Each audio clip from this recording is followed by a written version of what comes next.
നമസ്കാരം, എല്ലാവർക്കും പുതിയ വീഡിയോയിലേക്ക് സ്വാഗതം.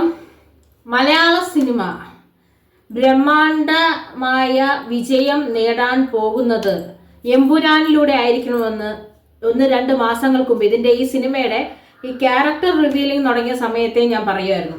മലയാള സിനിമ എമ്പുരാന് മുമ്പും എമ്പുരാന് ശേഷവും എന്നറിയപ്പെടുമെന്ന്. മലയാളത്തിൽ 250 കോടി എമ്പുരാൻ തികച്ചിരിക്കുകയാണ്. ഈ ചിത്രം റിലീസിന് ഇറങ്ങുന്നതിന് കുറച്ച് ദിവസം മുമ്പ് ഒരു പത്രസമ്മേളനത്തിൽ അവർ പറഞ്ഞു, ഇന്ന് വരെ ഒരു മലയാള സിനിമയും 100 കോടി ഷെയർ നേടിയിട്ടില്ല. മലയാള സിനിമ എടുത്ത് പലരും ഇന്ന് കടത്തിലാണ്. 100 കോടി കടക്കാൻ ഒരു ചിത്രത്തിന് കഴിയില്ല എന്ന് പറഞ്ഞു. എന്നാൽ 100 കോടി കടക്കാൻ ചിത്രത്തിന് കഴിയും. അത്തരത്തിലൊരാളാണ് ഈ ചിത്രത്തിൽ അഭിനയിച്ചിരിക്കുന്നത്. ലാലേട്ടനാണ് അഭിനയിച്ചിരിക്കുന്നത്. സ്റ്റീഫൻ നെടുമ്പള്ളിയും അബ്രഹാം ഖുറേഷിയും വന്നു കഴിഞ്ഞാൽ 250 കോടി കടക്കാനുള്ളതെല്ലാം ഈ ചിത്രത്തിലേക്കുണ്ട്. അപ്പൊ ഇന്ന് കുറഞ്ഞ ദിവസം കൊണ്ട്, കേവലം 2 ആഴ്ച കൊണ്ടാണ് 250 കോടി ഷെയറിലേക്ക് സിനിമ എത്തിയിരിക്കുന്നത്. ഇത് തുടക്കം മാത്രമേ ആയിട്ടുള്ളൂ. നമ്മൾ ആഗ്രഹിക്കുന്നതിനും മേലെ ഈ ചിത്രം കയറും, അതിന് ഒരു സംശയമില്ല. ചിത്രം തുടക്കത്തിൽ പറഞ്ഞു ഇതിന് വിജയിക്കില്ല, ഇത്രയും ബ്രഹ്മാണ്ഡമായ ചിലവിൽ ഈ ചിത്രം നിർമ്മിച്ചു കഴിഞ്ഞാൽ ഈ ചിത്രം വിജയിക്കില്ല എന്ന് പറഞ്ഞു. ചിത്രം തിയേറ്ററുകളിലേക്ക് എത്തിക്കഴിഞ്ഞപ്പോൾ ചിത്രം വിജയിക്കുമെന്നും, എന്താണ് ഇതിന്റെ സംവിധായകനായ പൃഥ്വിരാജ് സുകുമാരൻ പറഞ്ഞതോ അത്രയും ക്വാളിറ്റിയിലെ ചിത്രം ഉണ്ട് എന്നറിഞ്ഞ സാഹചര്യത്തിൽ മറ്റു ചില പ്രശ്നങ്ങൾ ഉണ്ടായി. 17ഉം 24ഉം ഒക്കെ വെട്ട് കടന്നുപോയി. പക്ഷെ ഈ 24 വെട്ടിനൊന്നും ചിത്രത്തിനെ പിന്നോട്ട് വലിക്കാൻ കഴിഞ്ഞില്ല.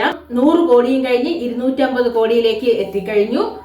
മലയാള സിനിമ എന്ന് പറഞ്ഞാൽ, അല്ലെങ്കിൽ മലയാളി പ്രേക്ഷകർ എന്ന് പറയുന്നത് നിസ്സാരമായ കാര്യമൊന്നുമല്ല. മലയാളികൾക്ക് ലാലേട്ടൻ ഒരു വികാരമായി മാറിയത് അദ്ദേഹത്തിന്റെ കഴിവ് കൊണ്ടാണ്, അദ്ദേഹത്തിന്റെ അഭിനയ വിസ്മയം കൊണ്ടാണ്. ഒരു സംവിധായകന് എത്രത്തോളം നന്നായി ഒരു നടനെ ഉപയോഗിക്കാൻ കഴിയും എന്നുള്ളത് പൃഥ്വിരാജ് തെളിയിച്ചിരിക്കുന്നു.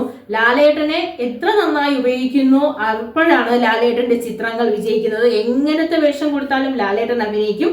അപ്പൊ അത്രയും ശക്തമായ ഒരു തിരക്കഥയുമായി മുരളി ഗോപിയും അത്രയും ഗംഭീരമായ രീതിയിൽ പൃഥ്വിരാജ് സുകുമാരൻ സംവിധാനവും ചെയ്ത് മലയാളത്തിലേക്ക് ഒരു ബ്രഹ്മാണ്ഡ ചിത്രം ഇറക്കിയപ്പോൾ കേവലം ദിവസങ്ങൾക്കുള്ളിൽ മലയാള സിനിമയുടെ ചരിത്രം മാറ്റുന്ന തരത്തിലേക്ക് ചിത്രം മാറി. ചിത്രം വിജയകരമായി മുന്നോട്ട് പോയി. കാരണം ഒരു ചിത്രം സാമ്പത്തികമായി കൂടി വിജയിക്കുമ്പോഴാണ് ചിത്രം വിജയിക്കുന്നു എന്ന് പറയുന്നത്. അപ്പൊ ഈ ചിത്രം സാമ്പത്തികമായും വിജയത്തിൽ തന്നെയാണ് എത്തിയത്.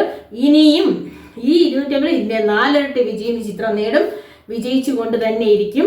അപ്പൊ എമ്പുരാന്റെ എല്ലാ പ്രതിസന്ധികളും മറികടന്ന് തിയേറ്ററുകളിലേക്ക് എത്തി എമ്പുരാൻ. തിയേറ്ററുകൾ വന്നതിന് ശേഷം ഒരുപാട് വെട്ടും കുത്തുമൊക്കെ നേരിടേണ്ടി വരുന്ന എമ്പുരാൻ ഇതെല്ലാം നേരിട്ടാലും എമ്പുരാന്റെ ജൈത്രയാത്ര തുടരുകയാണ്. Waiting for L3 sequel. ഈ ചിത്രം ഓപ്പണിംഗിൽ നേടിയതിന്റെ 4 ഇരട്ടി ഓപ്പണിംഗ് കിട്ടിക്കൊണ്ടായിരിക്കും L3 തിയേറ്ററുകളിലേക്ക് എത്താൻ പോകുന്നത്.